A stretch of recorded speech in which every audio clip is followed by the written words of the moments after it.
Gente, vamos começando devagarinho. 2 minutos, eu acho que podemos, né? Eu acho. Bom, então, boa noite a todos. Sejam todos muito bem-vindos. Quero começar mais uma vez invocando o nome do Deus Triuno, Pai, Filho e Espírito Santo, e nos dirigindo a Ele em oração. Quem vai fazer a oração hoje é o Eterrier. Tudo certo aí, Eterrier? Tudo certo. Vocês me ouvem? Sim. Fala com bastante força, Eterrier, por favor. Tá bem. Vamos juntar as mãos, então. Querido Deus, te agradecemos primeiramente por estarmos com saúde, termos abrigo e alimentos em meio a esse momento de pandemia que é muito complicado. Te agradecemos também por mais essa reunião, por todas as pessoas presentes nesse estudo e pela oportunidade de mais uma vez podermos aprender em tua palavra. Amém.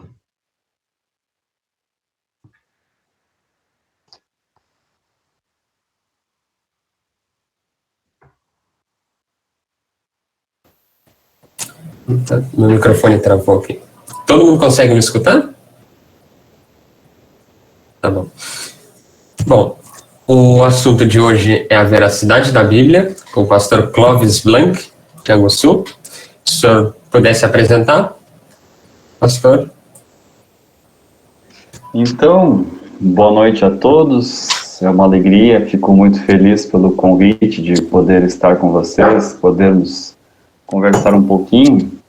Eu sou o pastor Clovis Blanc, sou natural de São Lourenço do Sul, interior de São Lourenço, de Bom Jesus, onde nós temos o nosso primeiro seminário, onde eu acho que eu vou ter que deixar o meu cachorrinho sair aqui, que vai ficar mais fácil. Ele está querendo ter uma participação especial aí.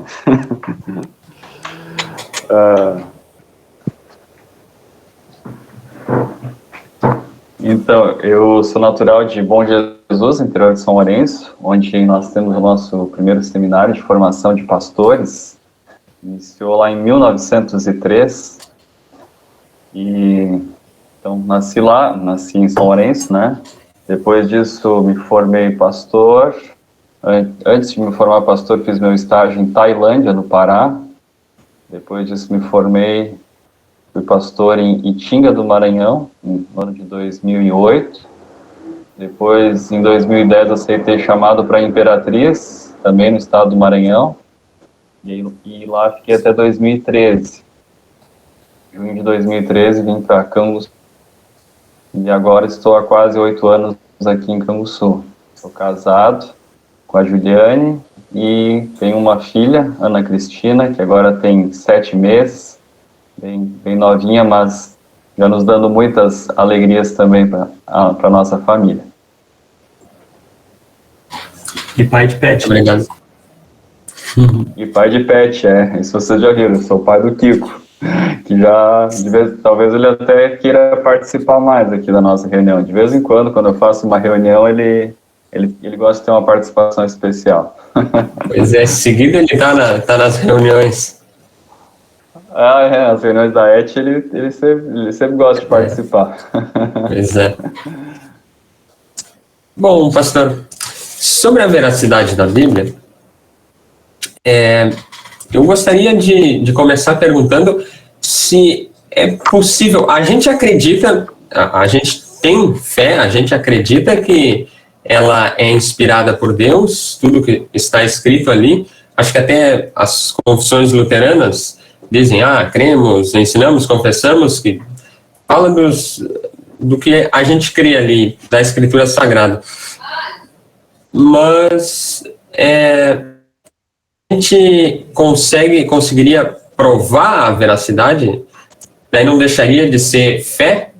Acho que eu tenho assim, para mim, que tipo, a gente me disse uma vez que Deus não deixaria ser provado, que não provaria nem que é mentira, nem que é realmente 100% de certeza ali, porque deixaria de ser fé.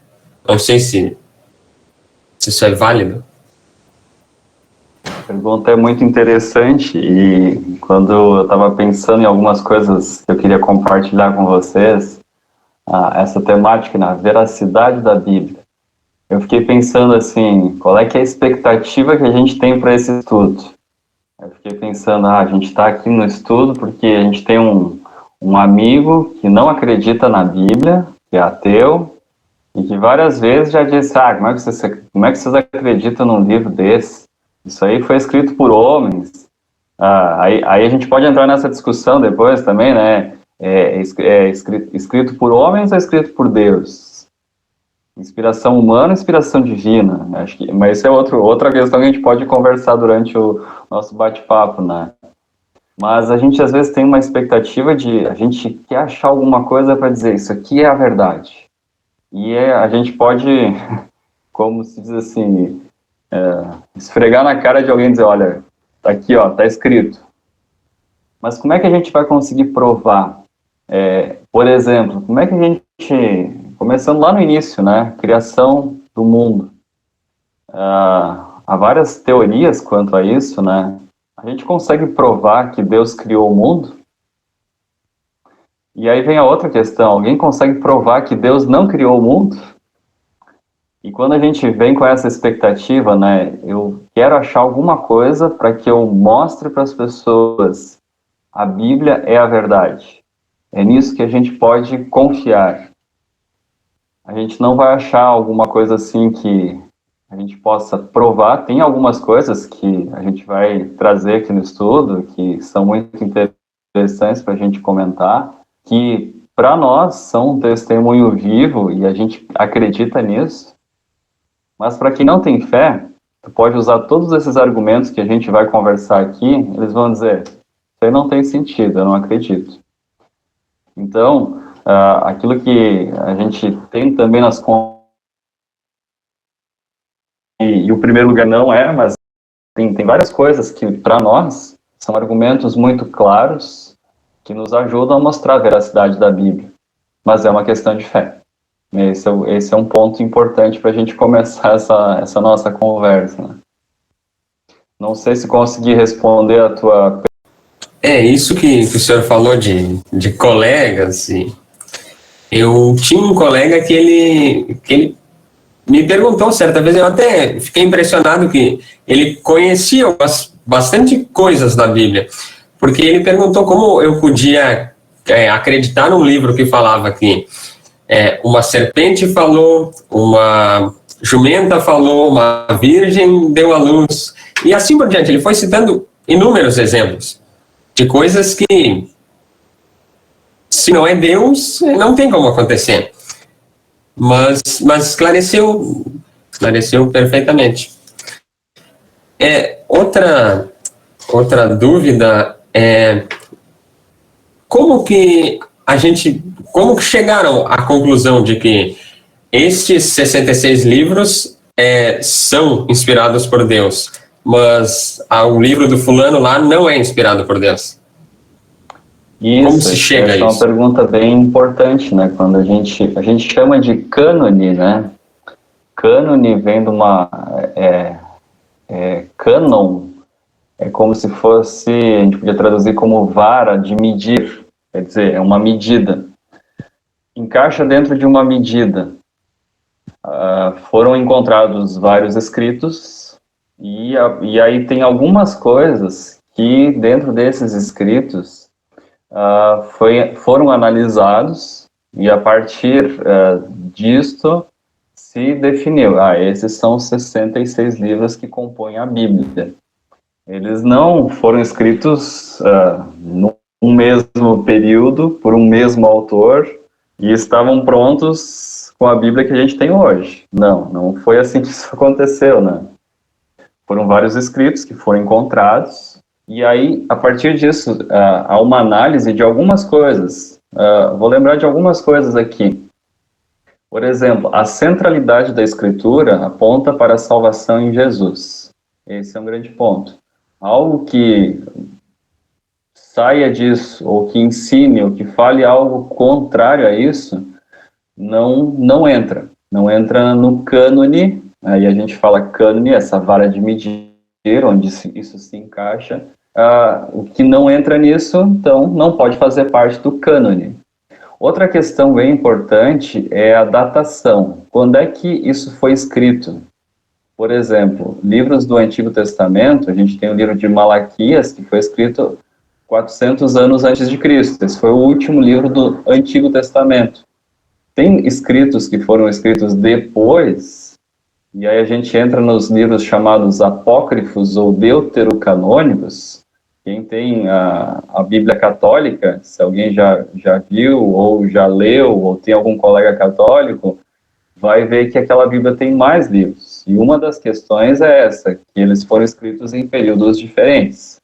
Então, não dentro desse período. E também, eles não se encaixam nessa questão que a gente entende que a Bíblia explica-se a si mesma. Então, a gente lê o texto como um todo e os textos se encaixam. Quando tem alguma coisa que não se encaixa dentro disso, bom, isso aqui não pode fazer parte do cânone bíblico. Uma questão bem interessante, né? E isso não foi uma questão de repente, assim, alguém teve a ideia, isso aqui faz parte, isso aqui não. Isso foi um grande estudo que foi feito, né? É interessante até que Lutero, né, Martinho Lutero, um dos livros que ele tinha uma dificuldade é o livro de Tiago. O livro de Tiago, ele fala muito das boas obras como um fruto da fé, e a gente sabe da centralidade do luteranismo na salvação pela graça. Mas isso não exclui as obras. Claro que depois ele também compreendeu isso, né? Mas a gente pode ver também que houve um estudo, isso não foi uma questão assim tão simples de se chegar ao cânone que a gente tem hoje.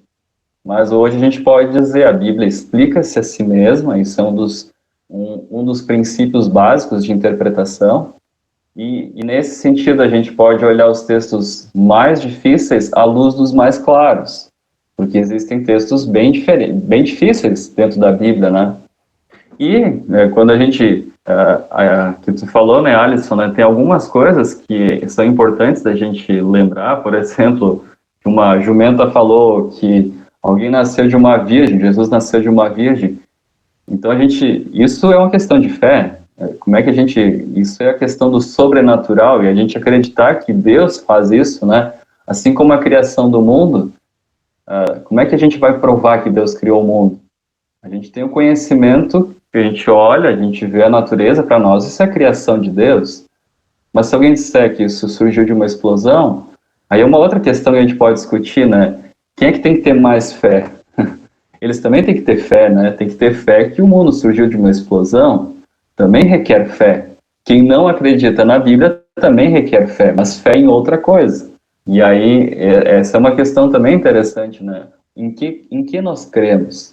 Para nós, a Bíblia é o ponto central, é a revelação de Deus, é inspirada pelo Espírito Santo, o Espírito Santo que guiou os escritores bíblicos para que eles escrevessem com as suas próprias características, mas orientados pela ação divina.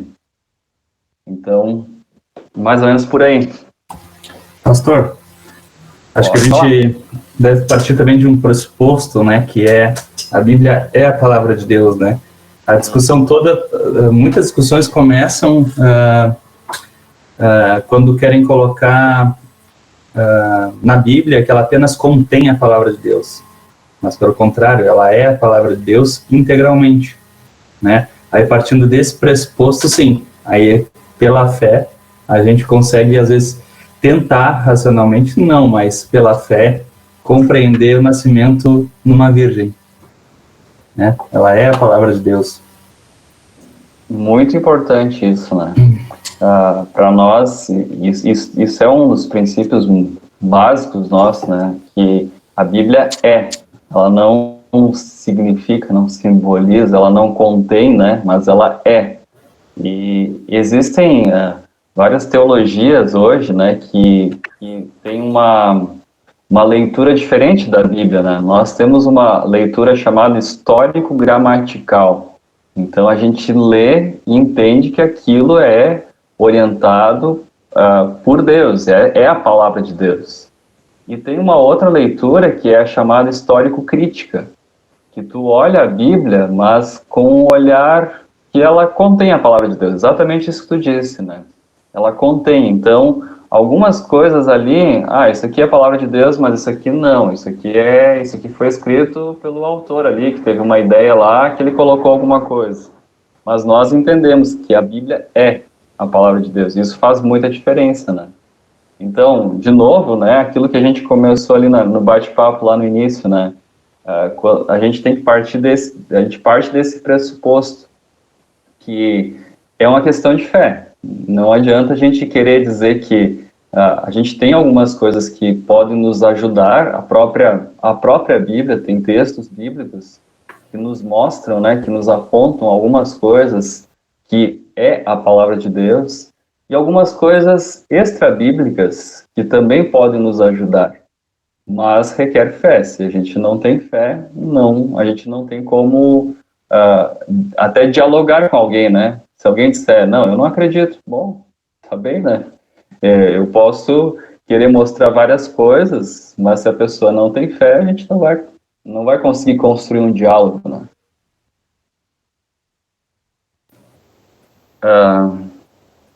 Eu não sei se vocês têm alguma outra questão aqui. Até a gente poderia ver alguns textos bíblicos, umas coisas extra-bíblicas também, né? E eu estava até dando uma olhada, né? Uma das coisas muito interessantes extra-bíblicas que nos ajudam a até, de certa forma, provar a veracidade da Bíblia é a arqueologia. A arqueologia tem estudado muitas coisas e é interessante que a arqueologia não tem ido atrás assim, eu quero provar que a Bíblia é a verdade.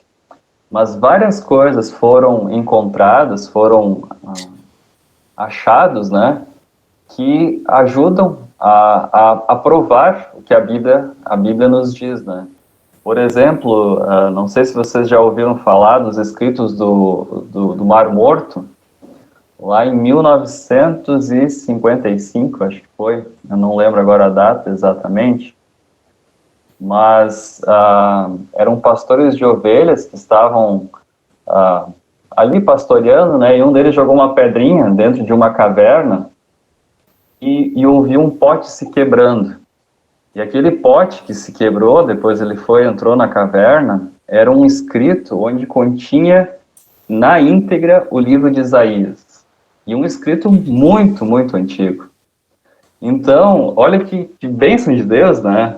Então, para nós, isso é uma maravilha, né? Para quem não crê, vai dizer, isso aí, alguém inventou, botou aquele negócio lá, e estão querendo inventar coisa, né? Mas para nós, isso é um achado, é uma maravilha, né? Uma bênção de Deus. É mais uma coisa que diz assim, olha, vocês estão vendo o que vocês acreditam, né? Podem confiar, né? Isso é a palavra de Deus. E assim tem outros achados, né? Que foram encontrados ao longo dos tempos, né? Mas esse aqui é muito interessante porque ele traz o livro inteiro de Isaías e comparado com o original é o mesmo texto, né? Então isso nos dá assim uma tranquilidade para a gente dizer, sim, nós temos a palavra de Deus conosco. Então esse é uma coisa extra-bíblica que assim nos ajuda muito, né? A arqueologia, tudo que os achados que têm aparecido sempre nos mostram isso, né? Até o nosso professor de arqueologia no seminário, ele dizia assim, às vezes tem arqueólogos que querem procurar algumas coisas contrárias à Bíblia, mas eles vão escavando e encontram algumas coisas, inscrições de reis, de imperadores, até eu estava lendo aqui um lá que fala de Pôncio Pilatos, do apóstolo Paulo. Então, coisas interessantes, assim, sim, nós temos a palavra de Deus, né? Então, tem sim coisas extra-bíblicas que nos ajudam a mostrar a veracidade da Bíblia. Mas, voltando, né? Se a pessoa não tem fé, vai dizer, esses aí estão querendo inventar coisa, querem mostrar que eles estão certos, né? É necessário ter fé. Não exclui a fé também, né? Boa noite. Boa noite. Boa noite. Pastor, eu tenho uma pergunta. Na verdade, um questionamento assim, sobre poderia explicar um pouco melhor como foi definido os livros da Bíblia, assim, que são esses aqui? Porque quando eu estava foi em 2016 ou 2017, foi no primeiro ou segundo ano que eu da faculdade, meu professor de lógica, ele é muçulmano, que se chama, não, é do islamismo, acho que aí tem Pelotas aqui, tem, e aí ele me questionou, ele gostava toda hora de, não sei como, uma vez eu falei que eu era luterano, aí ele começava a sempre me dar umas indagações assim, que ele queria que eu falasse algo, deixasse uma brecha para ele poder me provar alguma coisa, né, mas eu nunca dava muito assunto. Aí uma vez ele me perguntou por que o Alcorão tinha mais livros, no caso, do que a Bíblia. Ele disse que tinha... Tem um nome que me marcou muito, que era a Bíblia, um livro de Jesus, o Menino Jesus, acho que era o nome do livro. E aí ele me disse assim, que deu a entender que as pessoas que tinham escolhido isso queriam que as pessoas não soubessem de toda a verdade, mas apenas alguma parte dela. Aí eu fiquei assim, meio não... Aí eu queria saber um pouco mais, falou sobre que foi definido os livros, né? E aí você podia me explicar um pouquinho mais, ou se tu sabe alguma coisa sobre isso que eu não saiba. Obrigado. Certo. Eu não vou ter todas as respostas, e isso é interessante da gente poder conversar, e isso instiga ainda mais a gente a pesquisar, né? Mas isso, ao longo da história da igreja, houve vários estudos nesse sentido, né? Pelo que eu andei lendo, assim, é o Concílio de Hipona, lá no ano de 393, que definiu o cânon que a gente tem hoje.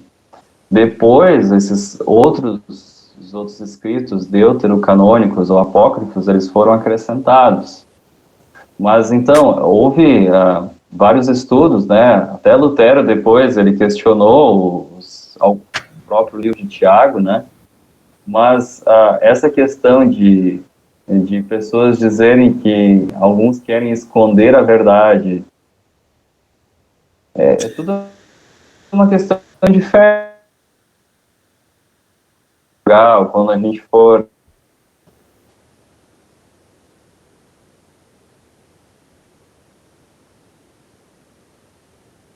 descobrir, essas pessoas que fizeram, eles querem com alguém esconder alguém, parte de alguma coisa, né? Mas tem uma coisa interessante no meio de tudo isso, não é bem, vai dizer, dentro da tua pergunta, mas acho que ajuda a esclarecer que, por exemplo, vou citar um exemplo, o livro do profeta Isaías. Não há só um escrito do livro do profeta Isaías, há mais escritos. O texto do Antigo Testamento, o texto que a gente chama o texto majoritário, é o texto chamado texto massorético. Esse é o texto majoritário, quer dizer, a tradução, o texto principal é desse texto.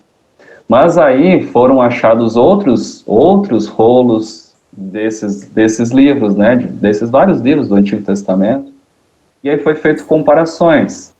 Se vocês comprarem uma Bíblia, tem a Bíblia Stuttgartense, que é até publicada pela Sociedade Bíblica do Brasil, que é o Antigo Testamento hebraico, tem o texto hebraico, e embaixo tem um monte de notas de rodapé, que é chamada crítica textual. Por exemplo, no livro do profeta Isaías, ali, tem uma passagem lá que, num outro escrito, está escrito um pouquinho diferente. E eles analisaram, olha, nós temos 5 escritos aqui. Olha, esse escrito diz isso, esse diz isso, esse diz esse, e esse diz outra coisa. Mas tem esse outro aqui que é a mesma coisa que o texto massorético. Aí eles colocam lá, na nota explicativa, olha, esse texto e esse aqui dizem tal coisa, mas esse outro e esse outro texto escrevem isso. Então, até para quem quer pesquisar de fato, quero conhecer o Antigo Testamento, quero conhecer o Novo Testamento, tem essa crítica textual, e isso não é exatamente para mostrar essa veracidade da Bíblia, que a gente não está querendo esconder nada de ninguém. Eu tenho o Antigo Testamento, eu não tenho o texto dessa Bíblia Stuttgartense, né? Mas o Novo Testamento grego, eu tenho essas críticas textuais. É bem interessante, né? Aí tu olha ali embaixo, eu não sei se eu estou com a Bíblia aqui, mas só para exemplificar, né? Que tem até tem trechos, um trecho que eu lembrei agora. Não lembro agora a passagem bíblica. Se depois vocês lembrarem, alguém quiser trazer essa passagem bíblica, que tinha um homem, pessoas que estavam doentes, pessoas que eram pessoas aleijadas, que ficavam perto de um tanque. E ali elas ficavam ali para serem curadas.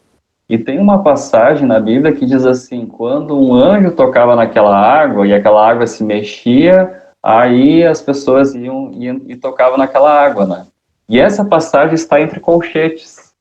Isso vocês podem perceber, tem várias outras passagens bíblicas que estão entre colchetes, quer dizer, em vários textos, ou no texto principal, que é o texto que tem, que é mais usado no texto original, essa passagem não está. Mas em outros textos, em outros escritos que foram encontrados, essa passagem está ali. Então, isso pode fazer parte do texto original ou não. Então, isso não foi escondido, isso não é escondido. Isso é interessante para a gente saber, para a gente ter assim, essa clareza, olha, o que a gente está lendo é a palavra de Deus. E aí entra uma outra questão também, né? A gente tem várias traduções. Aí a gente não tem o texto original. Eu falei aqui do texto principal do Antigo Testamento, o texto massorético, mas a gente não tem o texto massorético. A gente não tem assim acesso a ler o hebraico, né? O Antigo Testamento foi escrito em hebraico, o Novo Testamento foi escrito em grego. Mas o que a gente está lendo, a gente pode confiar nesse texto, a gente pode confiar nessa tradução. É uma outra questão interessante. Porque já teve pessoas que me disseram, mas o que vocês estão lendo aí é tradução, e aí os tradutores aí pensaram alguma coisa e escreveram ali. Mas aí é interessante, por exemplo, se vocês querem fazer um exercício nesse sentido, né, comprem uma Bíblia na Nova Tradução na Linguagem de Hoje, uma Almeida Revista e Atualizada, essas aí são as mais populares que a gente tem, talvez nas congregações de vocês usam essas, né? Lá no início vocês vão ver ali Almeida, Revista Atualizada, Nova Tradução na Linguagem de Hoje, são as mais usadas. Nós também temos, as igrejas pentecostais usam mais a Almeida Revista e Corrigida, uma tradução ainda mais antiga. Tem a Nova Versão Internacional, que é uma tradução muito legal, muito bacana também.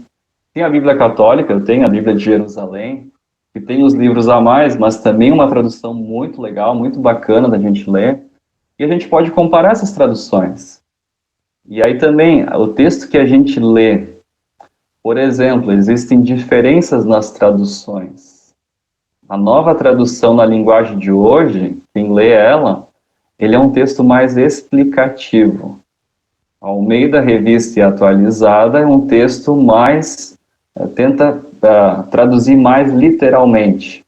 Mas tem comparações que lá na Almeida Revista Atualizada a gente vai ler, tá, mas o que isso aqui quer dizer, né? E aí tem uma outra coisa, a Bíblia tem que ser lida a gente tem que tentar entrar naquilo que o autor falou naquela época. Para quem ele estava falando? Em que contexto que ele falou aquilo? O que tinha por trás, né? Por exemplo, aqui tem uma questão interessante nisso, né? Eu já ouvi muitas pessoas falando, e quando a gente fala de a leitura histórico-gramatical e a leitura histórico-crítica, a leitura histórico-crítica fala muito que o apóstolo Paulo é machista. Diz, esse é machista. Ou até bota a Bíblia toda, dizendo, a Bíblia é machista. E se a gente for ler no nosso contexto, a gente vai dizer, a Bíblia é machista. Porque tem textos ali que dizem, poxa, como é que as mulheres fiquem caladas nas assembleias, coloquem o véu em cima da cabeça. Poxa, se a gente lê isso dentro do contexto de agora, imagina vocês, as mulheres que estão nos assistindo, né, agora, né, Imagina se vocês tivessem que ir para a igreja de véu na cabeça. É uma coisa que a gente tem que ler o contexto da época. Então, isso também é importante. Se a gente quer pegar a Bíblia e logo transportar ela para o que a gente está tendo agora, o nosso dia a dia, não. A gente tem que ter esse cuidado. Por exemplo, quando o apóstolo Paulo diz ali, né, mulheres, sede submissas aos vossos maridos, né, esse é um texto que é muito, onde dão-lhe pau no apóstolo Paulo, né, mas aí não olham ali Efésios 5:22, que é esse texto, né, não leem um pouquinho depois, quando diz, maridos, amai vossas mulheres, assim como Cristo amou a igreja, assim mesmo se entregou por ela, né. Então, que amor é esse, né? O amor do marido é a ponto de entregar a vida pela mulher. Nesse sentido, qual é que é a dificuldade, né? Qual a esposa que não vai querer ser submissa a um marido desses, né? Então, emendei vários assuntos aqui, né? Mas voltando ali à questão, né? Que o cânone bíblico, ele foi juntado e foi dito, é isso aqui, lá no século III, né? E alguns pontos que são importantes são a Bíblia se explica a si mesma, a questão de essa analogia da fé, a gente pode, esses livros, uns concordam com os outros, eles conversam entre si, e quando eles foram escritos, esses são alguns pontos bem importantes, né? Por exemplo, nem faz tanto tempo, né, que surgiu um novo evangelho, agora eu não lembro agora. Vocês devem ter escutado falar disso, não faz tanto tempo. Eles falaram, o evangelho de Tomé, acho que é, se eu não me engano. Isso não faz tanto tempo. E aí houve uma discussão que até ali tinha alguma coisa que dizia que Maria Madalena teve um caso com Jesus. Eu não sei se eu estou misturando as coisas ou não, posso estar viajando aqui também. Mas aí são escritos que são escritos fora daquele período e que eles não são bíblicos. Eles são história de ficção, às vezes, são livros até bons de se ler, mas eles não são revelação divina e não são a palavra de Deus. Não sei se eu consegui responder a pergunta, se eu não viajei mais do que... Mas eu trouxe outros assuntos aqui também junto. Mas não tem problema. É um dos objetivos do sumário sair do assunto, dar uma viajada. Mas é uma coisa que dá para gravar, né, como comum nos livros da Bíblia para definir um cânone é o cristocentrismo, né? Acho que ali é o resumo porque todos vão apontar para Cristo. A Bíblia integralmente vai apontar para a nossa salvação, e ponto. Acho que ela não tem outro objetivo, né? Acho que nisso cabe a escolha dos livros canônicos. Exatamente, esse é um ponto importantíssimo, né? Eu gosto de um texto que é assim tão claro, né? Isaías 53, que a gente lê na Sexta-feira Santa, né? Ali, quando o profeta Isaías escreve isso 700, 800 anos antes de Cristo, né? E aí ele fala assim, eu quando leio esse texto parece que o profeta Isaías está ali olhando a cena, né? Está vendo aquilo acontecer. Ele fala aquilo numa clareza tão grande, né? Ele diz ali, Isaías 53, não vou ler todo o texto, né? Mas, por exemplo, o versículo 7, né, ele foi maltratado, mas aguentou tudo humildemente e não disse uma só palavra, ficou calado como um cordeiro que vai ser morto, como uma ovelha quando cortam a sua lã. Foi preso, condenado e levado para ser morto e ninguém se importou com o que ia acontecer com ele. Ele foi expulso do mundo dos vivos, foi morto por causa dos pecados do nosso povo. Então, aqui, que coisa interessante, né? Lê ali Isaías, a gente pode ler do 52:13 até o 53:12, né, que é o texto que a gente lê na Sexta-feira Santa, né, é um dos textos, assim, mais claros sobre a presença de Jesus no Antigo Testamento. É muito claro aqui, né, aqui tá ali, a cena tá acontecendo, né, e ele ele profetizou, né? Isso antes, né? Profetizar não é só apontar aquilo. Ele profetizou, falou do futuro, né? Mas profetizar é anunciar a palavra de Deus. Ele anunciou com muita clareza esse Salvador Jesus que viria e como isso iria acontecer, né? Então isso é muito interessante. A gente poderia dizer que esse é o fio condutor da Bíblia. Esse é o fio condutor, é olhar para a salvação em Jesus, né? Isso é do início até o fim, né? A gente olha, por exemplo, lá na criação do mundo, né? Jesus está presente, né? Uma questão bem interessante quando Deus criou o ser humano, né? Quando, lá em Gênesis 1, versículo 26, aí ele disse, agora vamos fazer os seres humanos, que serão como nós, que se parecerão conosco. Agora vamos. Por que vamos? Por que não diz agora vou fazer, né?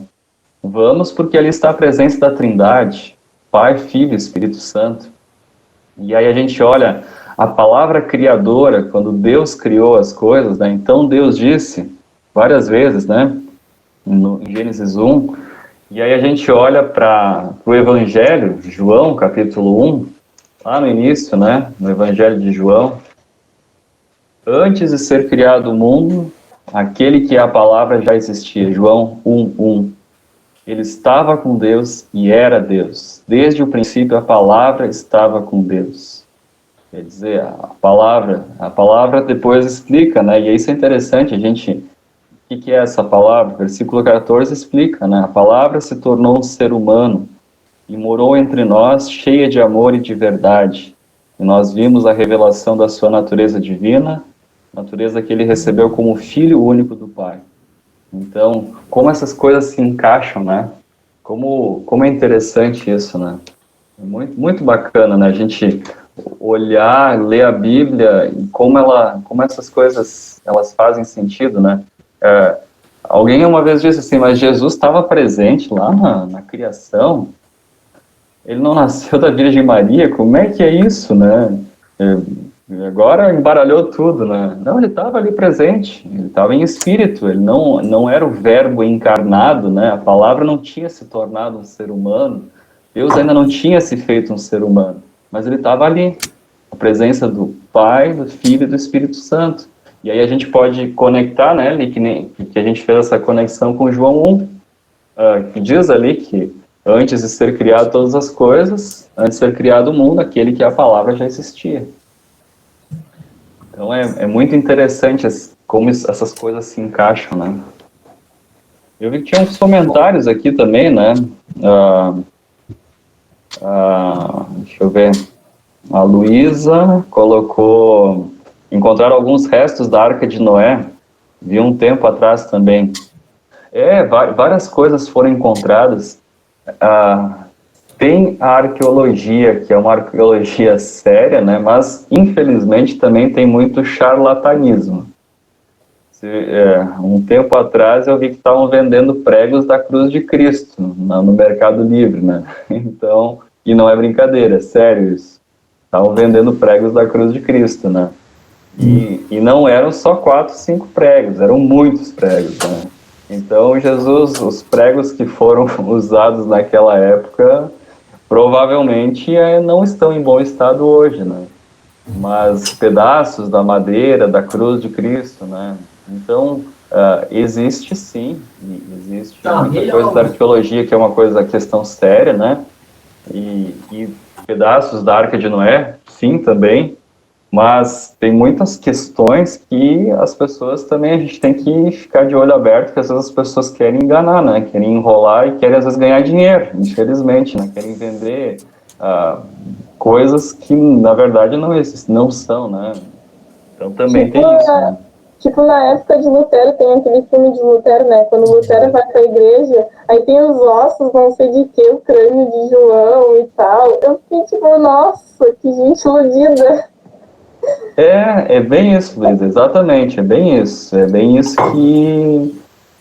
que acontece, né? Infelizmente ainda hoje, às vezes tem pessoas que acreditam, né? Tava pensando agora, né? Às vezes as pessoas vendem, não é pedaço da cruz, né? Mas a água do Mar Morto, a água do Rio Jordão, né? Como se aquilo também fosse algo milagroso, né?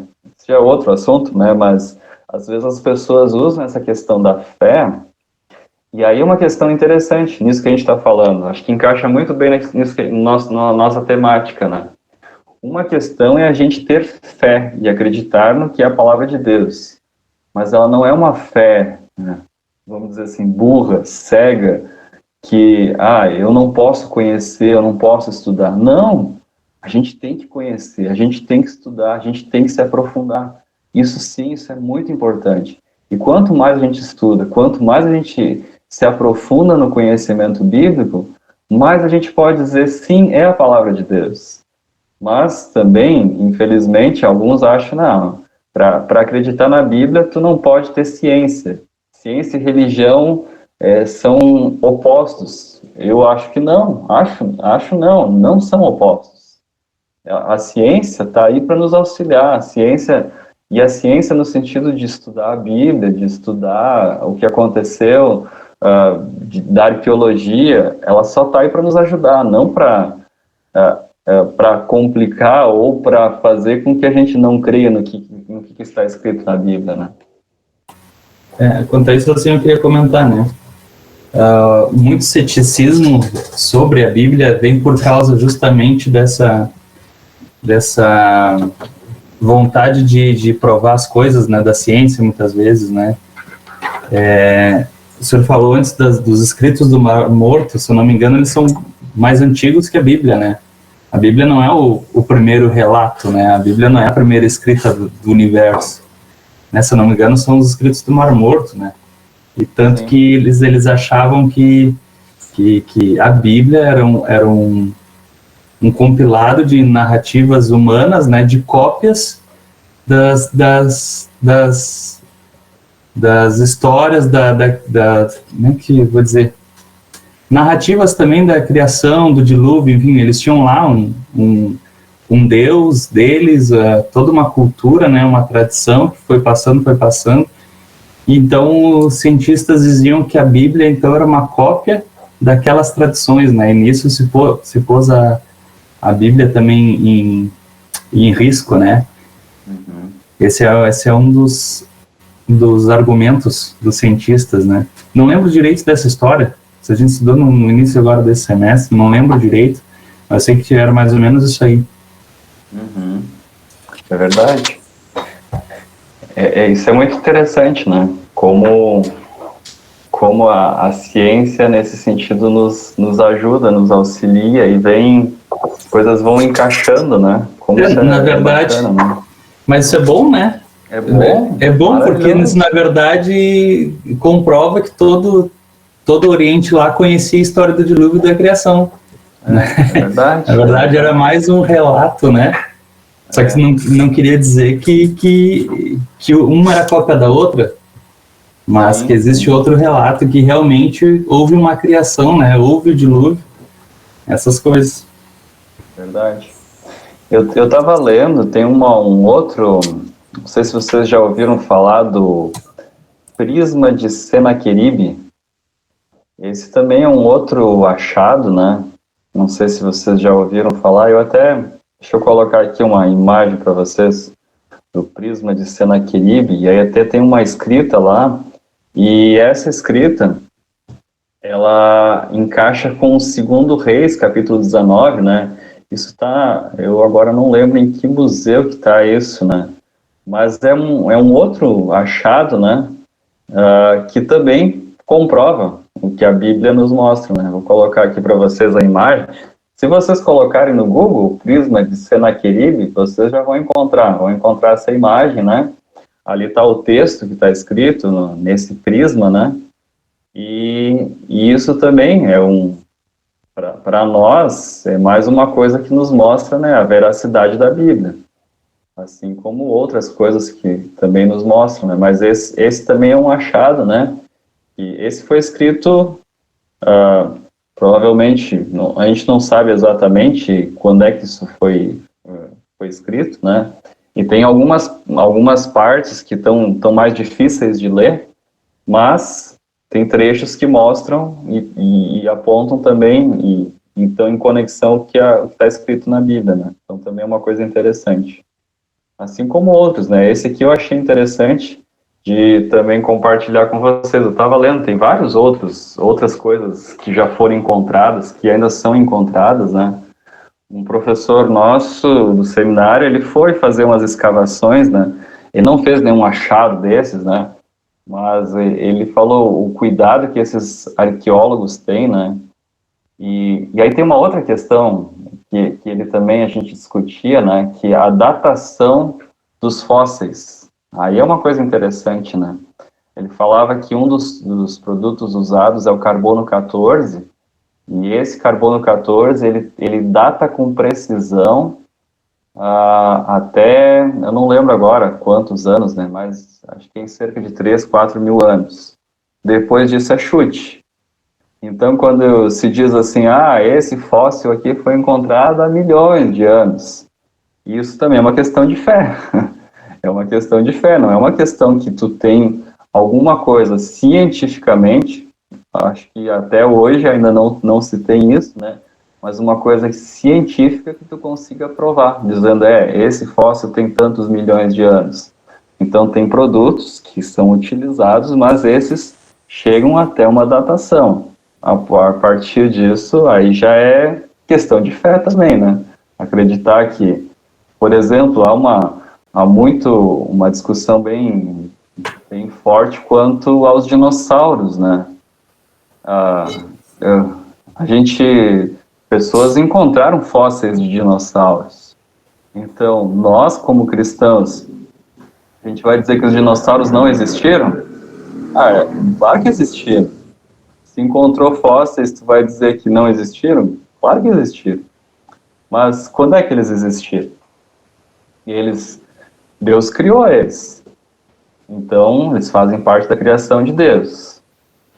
Toda a criação, todos os animais entraram na arca. Então, os dinossauros entraram na arca.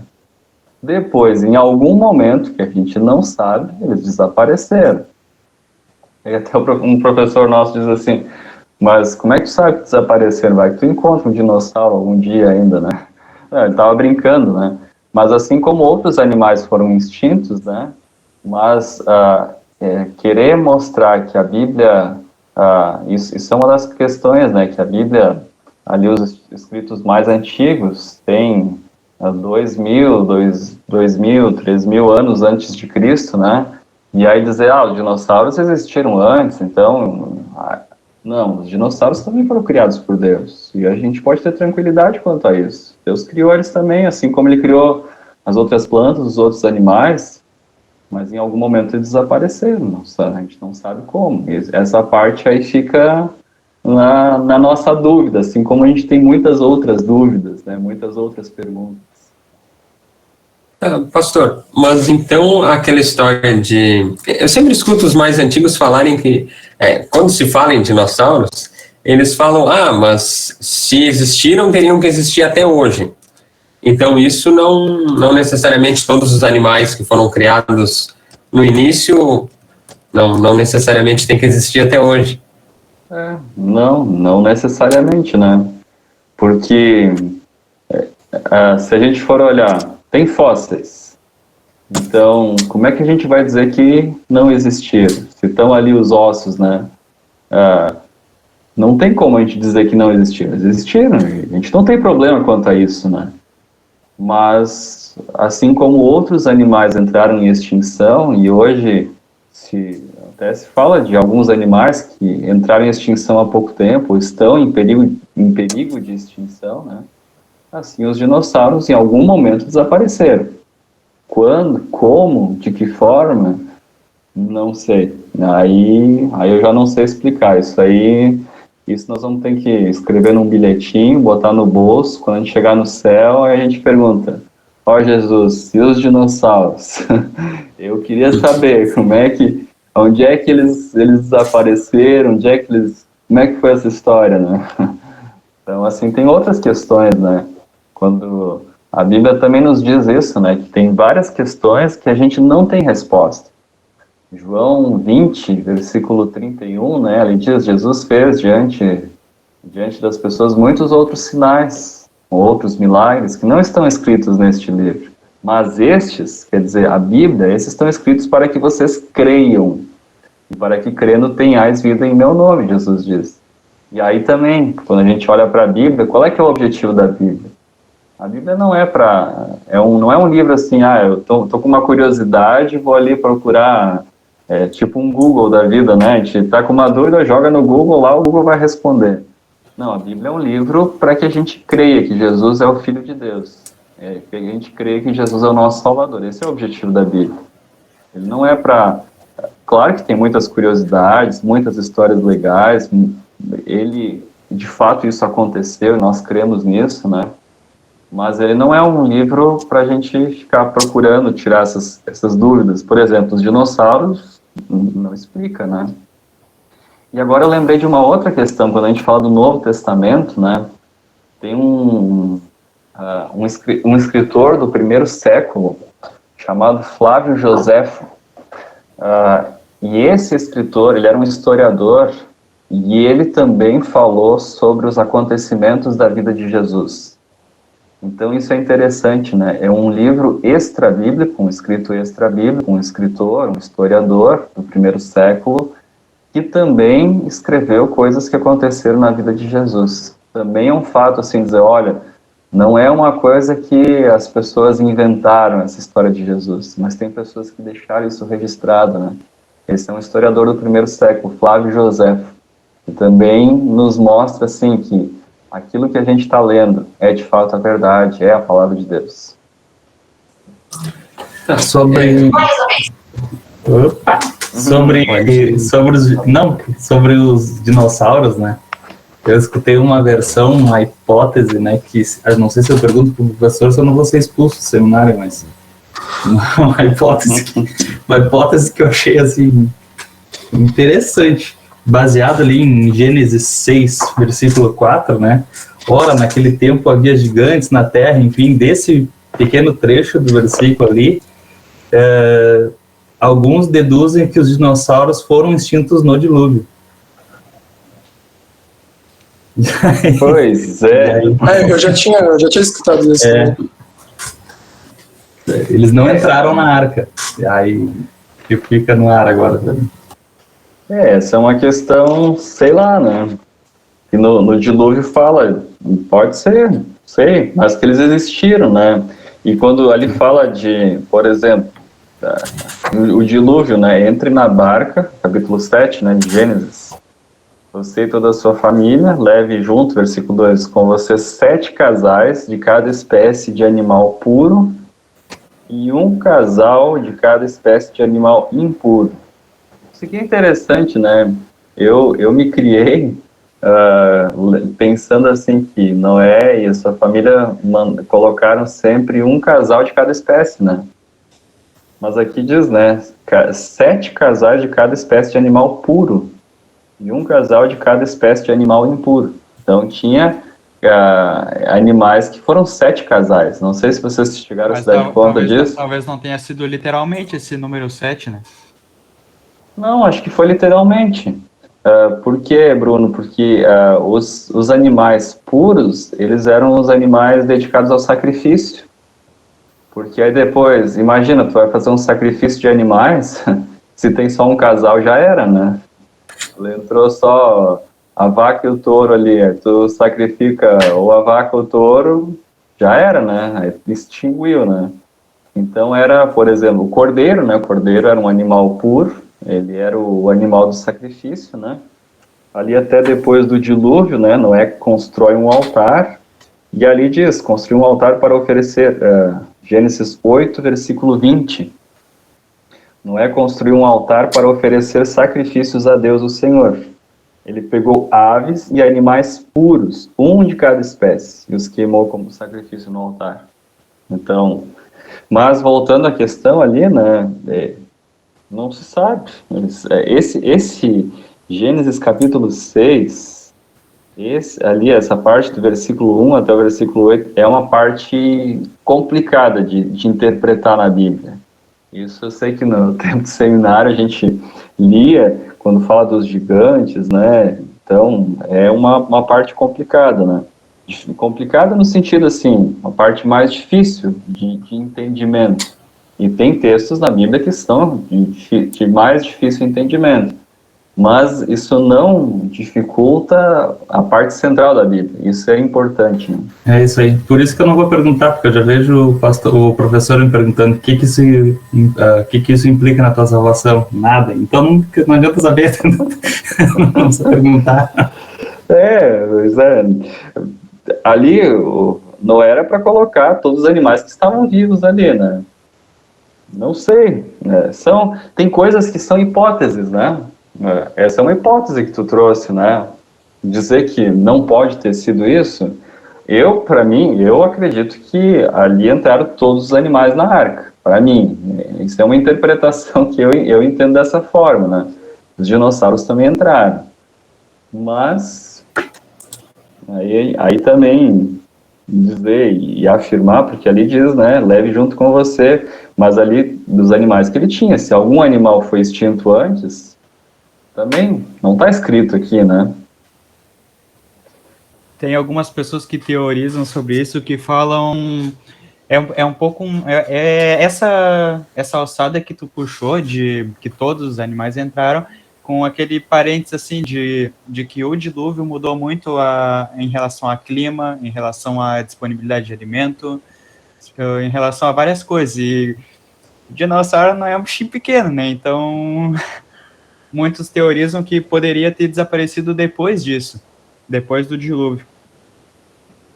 É que é difícil da gente ter alguma teoria muito forte em relação a isso, né? Mas... Eu acredito que foi depois do dilúvio, né?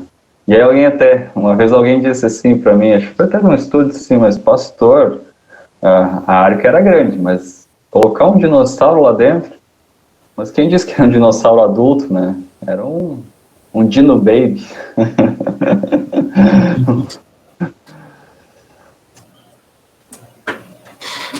Bom, pastor, voltando ao assunto dos outros evangelhos, que foi encontrado o tal do Evangelho de Tomé, tinha um site, logo que foi decidido esse assunto de veracidade da Bíblia, eu fui procurar sobre isso na internet antes de procurar o que tinha da Igreja Luterana falando sobre isso. E tinha um site que eu acho que era alguma coisa a ver com a Editora Abril. E eu sei que eles pauleavam muito, assim, que a Bíblia era uma balela.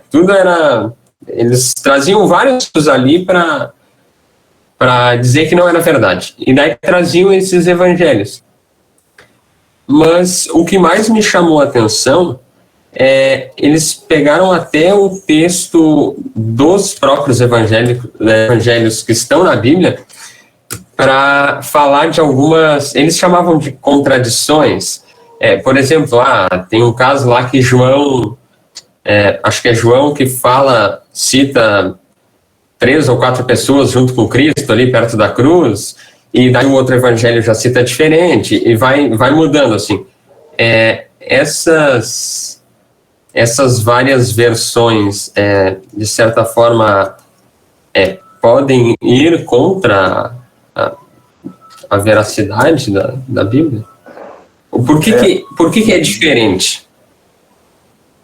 Isso é uma questão interessante, né? As pessoas que estavam com Jesus na cruz. Outra questão por exemplo, tu vai ler quem foram as primeiras pessoas que viram Jesus ressuscitado. Foram as mulheres, foi Pedro que saiu correndo lá. Então cada um escreveu aquilo que viu e isso não muda o ponto central, né? Mas nesse sentido existem, vamos dizer assim, pequenas diferenças no sentido de, por exemplo, se eu vejo dessa forma, né? Se tem eu vou mostrar uma imagem, descreva essa imagem. Se vocês descreverem essa imagem, vocês vão qualquer imagem que eu colocar aqui, né? Eu só coloquei a Bíblia aqui na frente, né? talvez alguém ia dizer, esse aqui é um livro marrom. Outro vai dizer, é a Bíblia, tá, mas um dos escritores viu que quem foi a primeira pessoa a chegar lá foi tal pessoa. Eu não vejo isso como um problema, né? São versões do mesmo fato que não mudam o ponto central da história.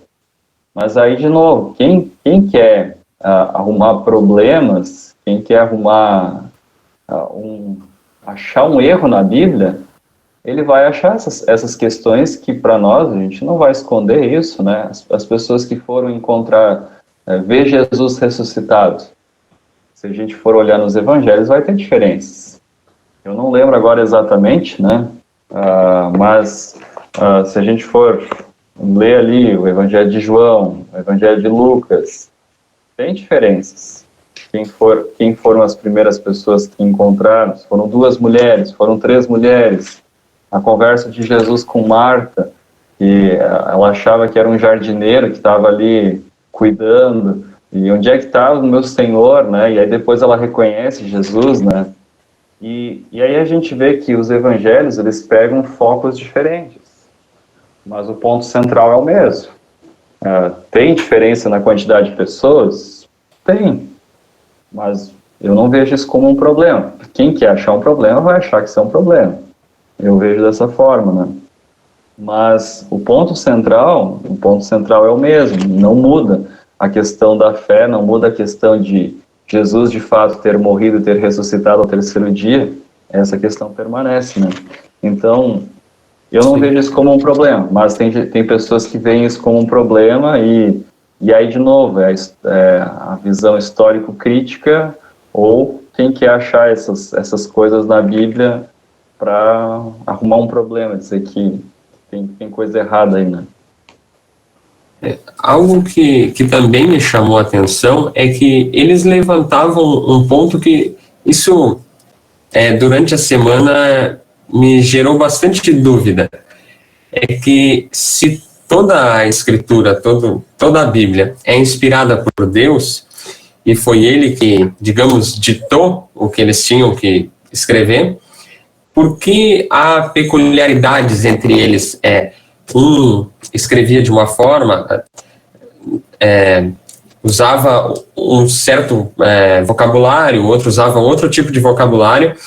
Os próprios, voltando aos evangelhos, Lucas é um cara bem mais detalhista, histórico ali. Claro, a igreja explica que é porque ele era meio historiador, era médico, mas eles batiam muito nessa tecla mas foi Deus que disse o que eles tinham que escrever. Por que, então, eles escreveram cada um do seu jeito? É uma pergunta muito interessante, né?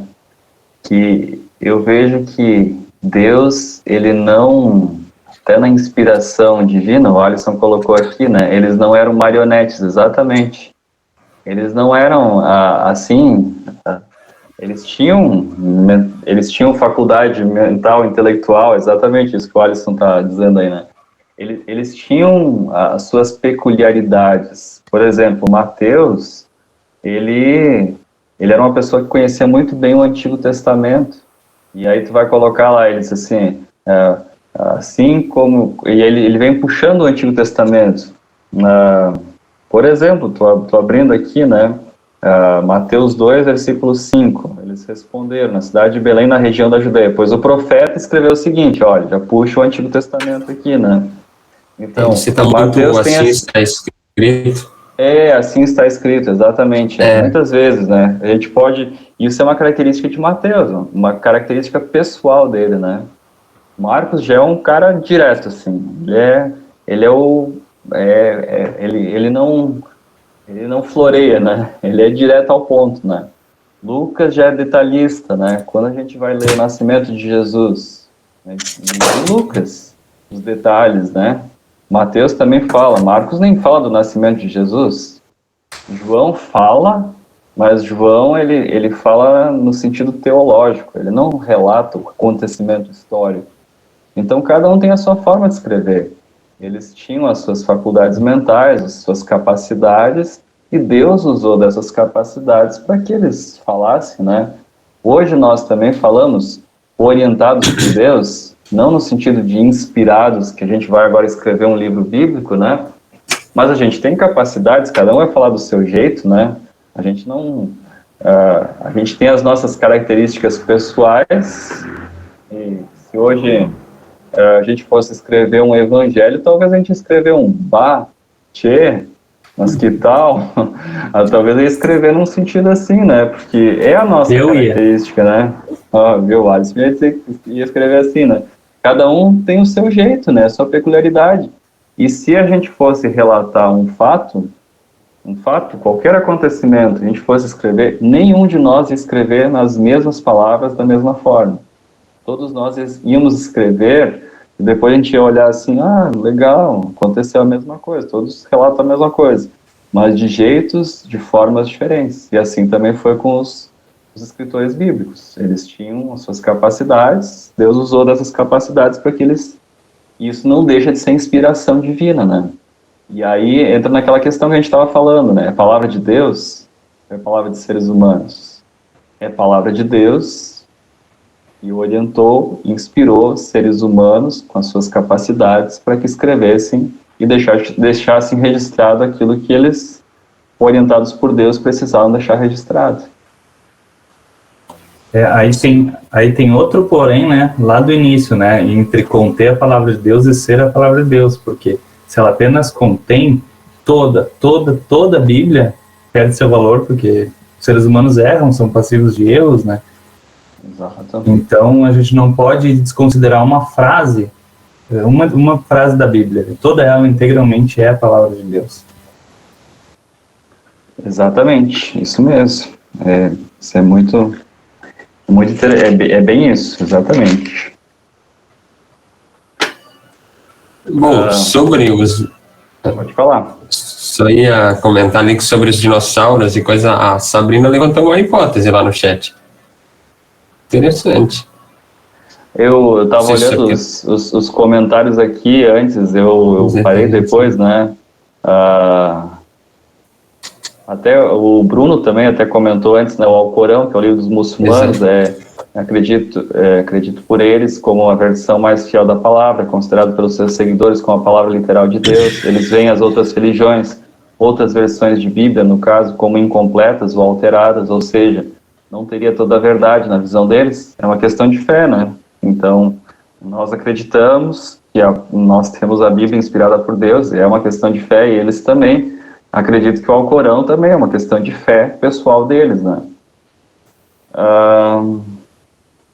E agora, deixa eu ver, Sabrina, então, seria possível talvez ter entrado na arca alguém com sangue de gigantes na época, porque tipo na história de Davi matou Golias, e ele era um gigante, tipo, deve ter saído da família de Noé também. Na verdade, nós somos descendentes de Noé, né? Agora, esse gigante que era o Golias, né? A gente não sabe também tamanho, se era daqueles gigantes, dali que está falando de Gênesis 6, né? Mas a humanidade foi destruída, só tinha Noé e sua família, né? Então, nós somos parentes de Noé, né? Se a gente for buscar a nossa genealogia, acho que nós não vamos conseguir chegar tão longe, né? Talvez a gente chega lá nos trisavô, tataravô, e aí depois a gente já não sabe mais os seguintes, né? Mas se a gente conseguisse, a gente ia chegar até Noé.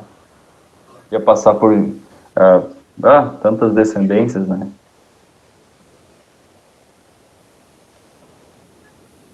Os gigantes e os anões também. Pois é, né? Os anões não foram extintos, porque precisam de pouca comida. Que barbaridade. Pois é, né? Os gigantes já iam precisar bastante para se manter, né? Pois é verdade. Voltando ao assunto de ciência e religião, a Bíblia também traz em alguns textos assim, não sei se eu entendo da forma certa, mas ela traz alguns dados meio que científicos, assim, Que nem, por exemplo, lá em Jó, ele fala alguma coisa do vácuo, que a Terra se estende, não sei se ao norte, não sei o que, e daí que ela tá no vácuo. E depois, claro, Isaac Newton lá vai fazer aquelas teorias da gravidade lá e vai provar isso. Sim, mas os côvados também da arca, né? Sim. Pois aquela parte do templo lá, aquele templo de Salomão também, eles já tem umas coisas de matemática bem avançada. Medidas do templo, dos utensílios do templo, tinha tudo definido certinho, né? Até a Arca de Noé, se a gente for ler na Almeida Revista Atualizada, fala em côvados. E isso é interessante para a gente entender a tradução literal, que estava ali em côvados, né? Mas aí já tentando traduzir para a nova tradução da linguagem hoje já coloca metros. Aí a gente já tem uma proporção, uma ideia do que é, né? Isso até para a gente entender o que é uma tradução literal e uma tradução mais dinâmica, no sentido de ser mais fácil de entendimento. A nova tradução da linguagem hoje, se for olhar no texto bíblico original, não está metros, mas isso já é para facilitar a nossa leitura, né? Mas realmente, Alisson, não sei, eu acabei te cortando, desculpe aí, mas tem várias questões assim que ela mostra de fato detalhes, né? Pois é, eu escutei uma vez um senhor dizer, acho que até o Leonardo Schornack deve te conhecer ele, o seu Jacó. Conheço. Ele me mostrou uma vez uma bíblia dele, cheia de anotações, e daí ele tinha ali, na capa, muitas anotações ele ia trazendo vários textos bíblicos e dizia o que o texto explicava. Ele dava aula de instrução, ele dava culto de leitura, ele estava bem por dentro sempre da Paróquia da Redenção. E daí eu não me lembro se era um texto de Ezequiel, que ele dizia que ali a Bíblia meio que já afirmava que a Terra era redonda. Não vou saber dizer qual era o texto de Ezequiel. Acho que era Ezequiel. Não sei se o pastor tem alguma ideia de Pois não, disso eu não sei te dizer. Eu nunca fiz essa pesquisa nesse sentido, né? Se vocês encontrarem aí, podem me ajudar. Se o Dr. Google ajuda, às vezes ele dá a resposta rápido, às vezes não, né? Mas esse fato eu não sei responder agora. Posso pesquisar, mas agora não tenho a resposta. Pois é, o Gabriel Schelin me mandou lá no WhatsApp uma coisa que ele pergunta se a Bíblia é geocentrista ou heliocentrista. Eu acho que ele está se referindo àquela discussão que tinha lá do Galileu com a Igreja Católica. Que eles, até nesse texto que eu li, que eles diziam que a Bíblia não era verdade e vinham batendo nessa tecla, eles também citavam que a partir daí, a religiosidade, o cristianismo começa a ruir, perde a influência, porque depois com Darwin. Sim. Pois eu também não sei aprofundar essa parte, né? Mas acho que é por aí mesmo que o Alisson comentou, não. Isso aí também não. Mas tem algumas coisas que nem eu disse, né? Nem todas as respostas a gente tem, mas isso nos instiga a continuar pesquisando, né? Isso é uma coisa interessante. A gente pode continuar pesquisando essas temáticas, né?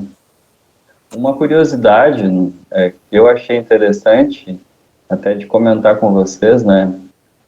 Quando a gente estava falando de inspiração, veracidade da Bíblia, tanto o Antigo Testamento como o Novo Testamento, ele foi escrito todo, o texto original é só com consoantes, não sei se vocês sabiam disso. E aí depois foram acrescentados as vogais. Não, o Novo Testamento, agora eu dei uma bola fora aqui. O Novo Testamento não, o Antigo Testamento. O Novo Testamento foi escrito todo com letras maiúsculas.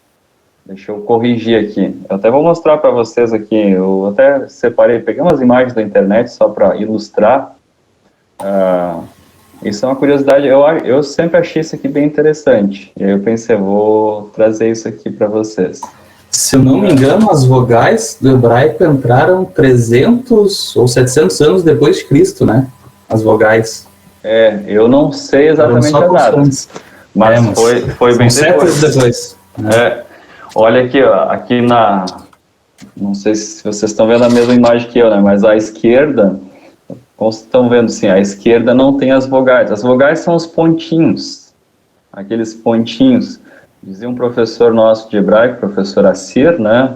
Ele dizia, olha, não deixem o texto hebraico de vocês aberto, vai que uma mosca vai lá e faça um sinalzinho, né? Faça um cocô ali, aí ao invés de ser um A, vai ser um E lá, vai mudar o texto, né? Mas, então foi um processo, né? Primeiro era só as consoantes e depois foram acrescentadas as vogais. E esse é o texto hebraico, né? O texto hebraico ele é escrito numa leitura da direita para a esquerda. A gente lê sempre da esquerda para a direita, mas o hebraico é o contrário, né? E o texto grego, o texto original ele é todo em letras maiúsculas e todo junto. Ele não tem separação entre palavras. Aí depois foi feita essa separação entre palavras, foi colocado também letras maiúsculas e minúsculas, né? Aqui é o início do Evangelho de João, né? Evangelion ton kata Yohane, enarque logos, logos é palavra, né? Ou verbo. Então aí tem palavras mais fáceis da gente entender, que são mais próximas do português, né? Que é o hebraico que é mais difícil. Mas eu achei isso aqui interessante, né? Até para a gente ver o processo até se chegar ao texto que a gente tem hoje, né? O texto que a gente tem hoje e, a partir disso, as traduções que a gente tem hoje. Mas só uma curiosidade. Esse daí do pessoal do grego eu já tinha escutado falar, mas isso é mais, tipo, certo para palpar o papel deles, que não devia de ser tão fácil que nem hoje. Pois é, não sei. Ou será que era... o papel não era fácil, né? Eles tinham os escritos nos pergaminhos, que eram em couro, né? E depois se tinha um papiro, né? Mas não era uma coisa assim tão simples, tão fácil como se tem hoje, né? E aí depois foram feitas cópias, né? O que se tem hoje são cópias dos originais, não se tem o original, o texto original da Bíblia, né? São cópias. E essas cópias que foram feitas, essas comparações, para se chegar ao texto que a gente tem hoje, né? Mas, por exemplo, uma das coisas também importantes, que o grego não é o grego clássico que se tem hoje, é o grego koiné, um grego mais popular, que era o dialeto, né? Tipo um dialeto, é um grego mais simples, né? É o chamado grego koiné. Comercial. Para quem quer estudar a Bíblia, vai estudar grego clássico, claro, tu vai entender bastante coisa, né? Mas nem tudo não é igual, né? É tipo alemão e pomerano. Vamos tentar simplificar aí, que não é a mesma coisa. Alguém que vê de fora diz, é tudo a mesma coisa, né? Não é a mesma coisa. Não é a mesma coisa. Tem algumas coisas que são parecidas, que tem, tipo, o mesmo sentido, só que muda algumas coisas na fonética, né? Mas não é igual. Exatamente. Acho que é mais fácil aproximar o pomerano do inglês do que tentar aproximar o pomerano do alemão, acho. É verdade. Tem algumas coisas que são mais parecidas até. Tem uma pergunta aqui, né? Porque algumas coisas do Antigo Testamento parece que perderam a validade para os dias atuais. Ver Levítico 11. Isso é bem interessante. É uma pergunta bem legal. Por exemplo, eu nem abri Levítico 11 aqui, né? Mas eu lembrei dos sacrifícios. Por exemplo, sacrifício de animais. A gente ainda faz sacrifício de animais ainda hoje? Não, a gente não faz sacrifício de animais, né? os animais puros e impuros. É bem essa questão, né? Por que comer carne de porco, né? Era um animal impuro. Então, se tu for seguir a risca, não, a gente não pode comer carne de porco, né? Mas Jesus, ele cumpriu a lei em nosso lugar. Então, muitas coisas dessas, ele é senhor sobre essas coisas. Por exemplo, o sacrifício de animais, né? E aí tem outras passagens que falam dos animais ali em Atos, não lembro agora, mas até Pedro e Cornélio, acho que é Atos 11, e aí diz ali, mata e come, porque o que Deus colocou e disse que é puro, o que o ser humano quer dizer que é impuro, né? Então, as coisas se cumpriram em Jesus. Por exemplo, uma outra questão, bem simples, mas às vezes as pessoas podem complicar. Qual é que é o terceiro mandamento? O que é que foi na instrução aí? O que é o terceiro mandamento? Santificarás o dia de descanso. Pois é, mas na Bíblia, o que está escrito na Bíblia? Estou querendo complicar vocês agora, não? Vocês estão querendo me complicar, agora eu vou complicar vocês aí, né? A gente decora santificarás o dia de descanso, né? Mas olha o que está na Bíblia, né? Êxodo 20, versículo 8. Guarde o sábado, que é um dia santo. Aí depois, faça todo o seu trabalho durante 6 dias da semana, mas o 7º dia da semana é o dia de descanso, dedicado a mim, o Senhor, seu Deus. E aí segue depois, né? Até tem uma passagem, eu acho, que quando Jesus, acho que foi fazer algum milagre ou curar alguém, não sei, que diz que os fariseus perguntaram para ele, né, o porquê que ele não podia, de acordo com a lei, ele não podia fazer isso no sábado, né? Isso mesmo, muito bem lembrado. Ele diz, eu sou senhor sobre o sábado, né? Então, ele até diz assim, que o sábado não foi feito para ser servido, mas para... Agora eu não lembro as palavras, né? Mas para servir as pessoas. E o sentido, ele diz, eu sou senhor sobre o sábado. E até ele cita o exemplo, né? Se tem uma pessoa ali passando mal, se tem um animal caído, se tem uma pessoa doente, vou ficar de braços cruzados e é sábado, não posso fazer nada. Então, não é isso, né? Jesus é Senhor sobre o sábado. Hoje a gente comemora mais, lembra mais o domingo, porque é o dia da ressurreição de Jesus, né? O sentido do mandamento, e por isso que a gente decora ele, santificarás o dia do descanso, porque é isso mesmo, o sentido é santificar. Não é guardar um dia, que é o sábado, né? Não é esse o sentido, né? Por isso que a gente decora, e não está errado, né? Dizer santificarás o dia do descanso. A gente decora e lembra dele dessa maneira, está certo, né? Mas isso é importante a gente lembrar, porque alguém vai dizer assim, vocês mudaram o terceiro mandamento. E o que a gente vai dizer? Na Bíblia está escrito, guarde o dia sábado, porque é um dia santo. Sim, na Bíblia está escrito, mas, na verdade, a gente poderia até dizer que isso é uma nova tradução na linguagem de hoje. Na nova tradução a gente lê o guarde o sábado, que é um dia santo, né? Mas é uma nova tradução mais atualizada ainda, né? No sentido de, esse é o sentido, é isso que quer dizer o terceiro mandamento. E das leis cerimoniais, né? Sim, tinha várias leis cerimoniais ali, Levítico, né? De como deveriam ser feitos os sacrifícios, de que forma, né?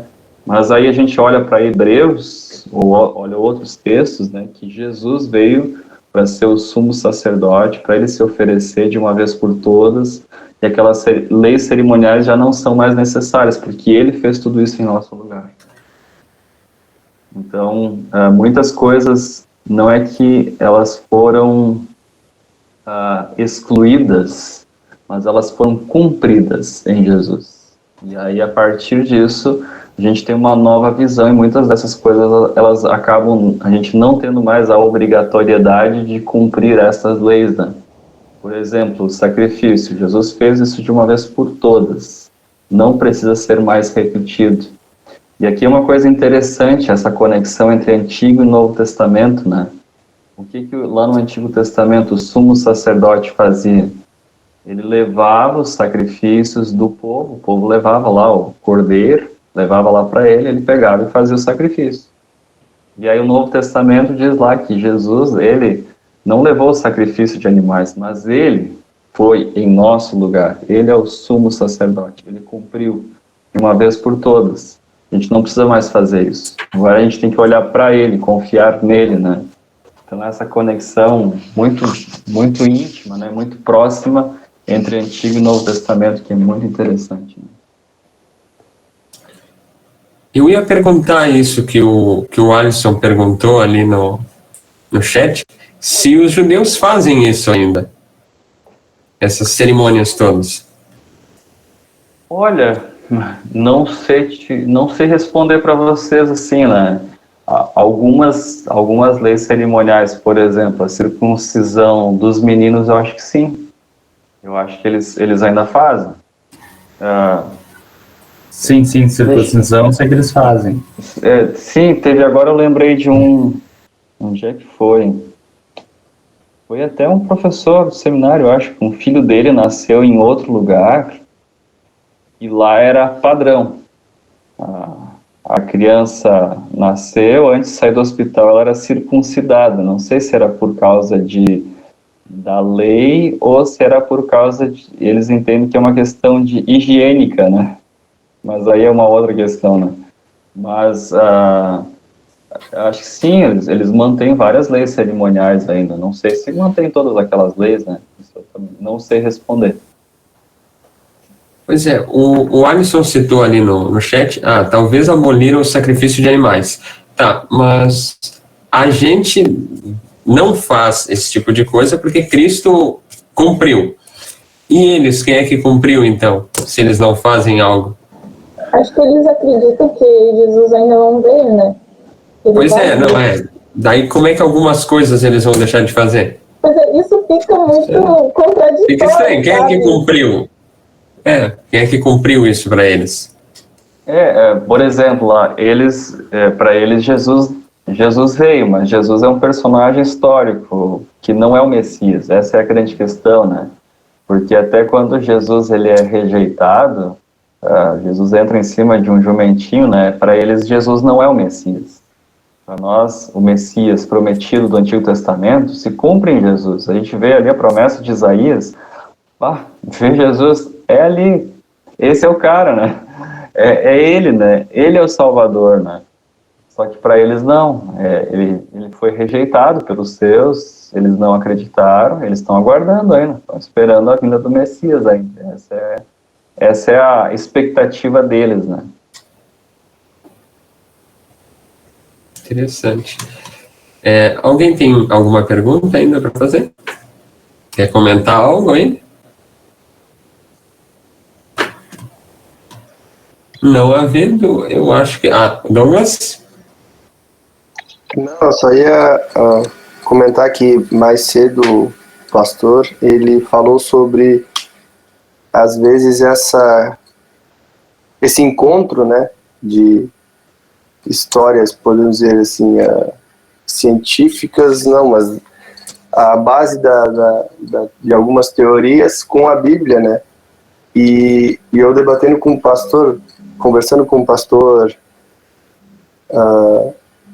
num culto, onde ele falou sobre Alexandria, né, e aí, que tipo, casou muito assim, porque eu tava, uma semana antes daquele culto, eu assisti um filme que falava justamente a entrada dos cristãos derrubando uma estátua dos pagãos, né, e a destruição da biblioteca de Alexandria.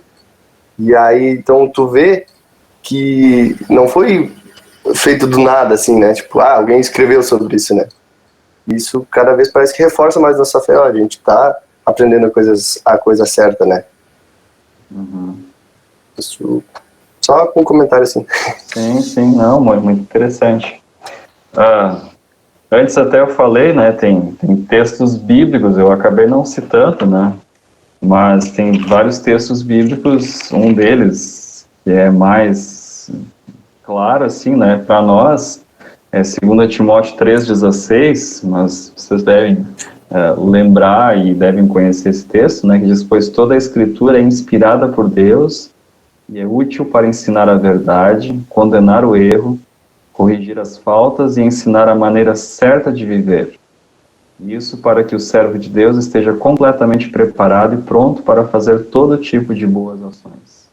Então esse é um texto bíblico que fala da própria Bíblia, dizendo que a Escritura Sagrada é inspirada por Deus. Então, um texto bíblico que fala, né, sobre essa questão, sobre que ela é a palavra de Deus, né?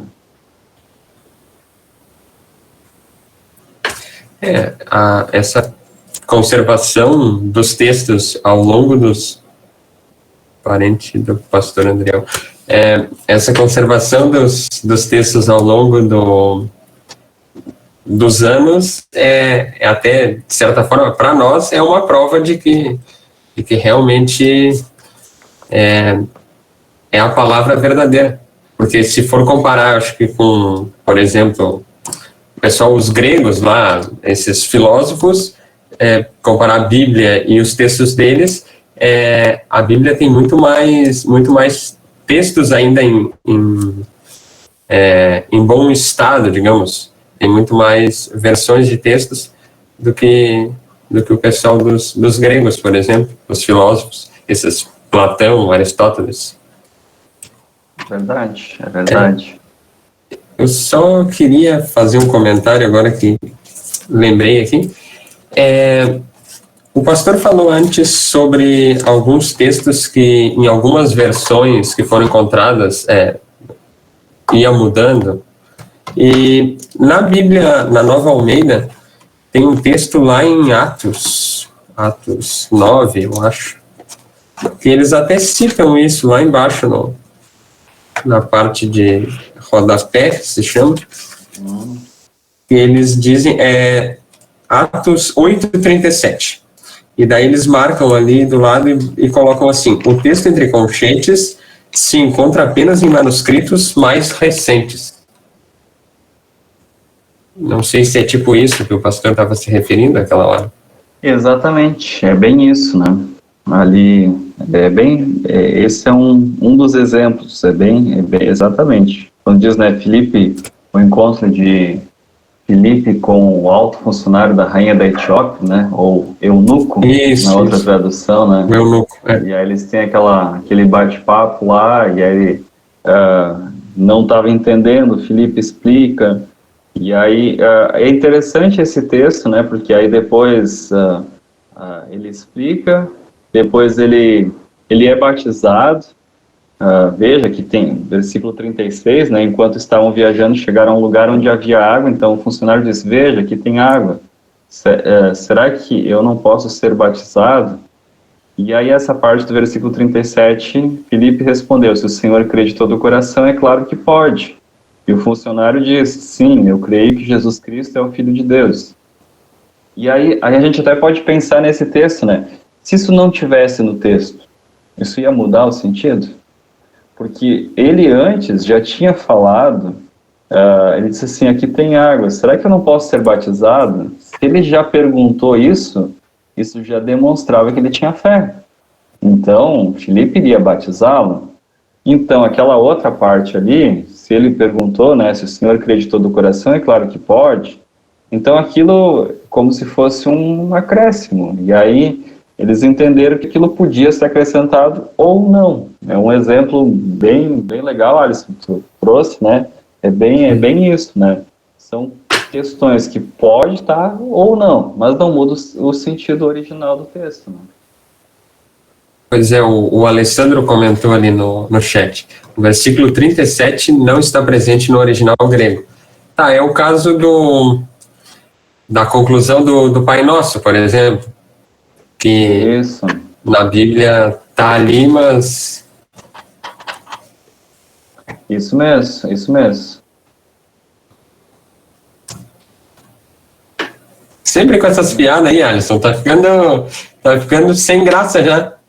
Tá quase passando, né? Antes estava falando do pastor Milton Forpaga. O pastor Milton Forpaga que me deu instrução. Foi o pastor que me confirmou.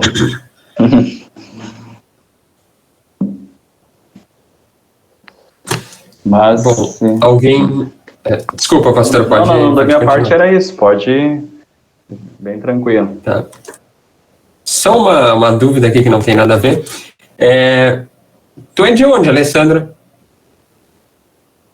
Piratini. Ah, tá. Porque, não sei, algo me diz que eu já te conheço de algum lugar. Já te vi em algum lugar, mas tá. Se alguém tiver mais alguma pergunta, ou comentário, crítica, quiser reclamar...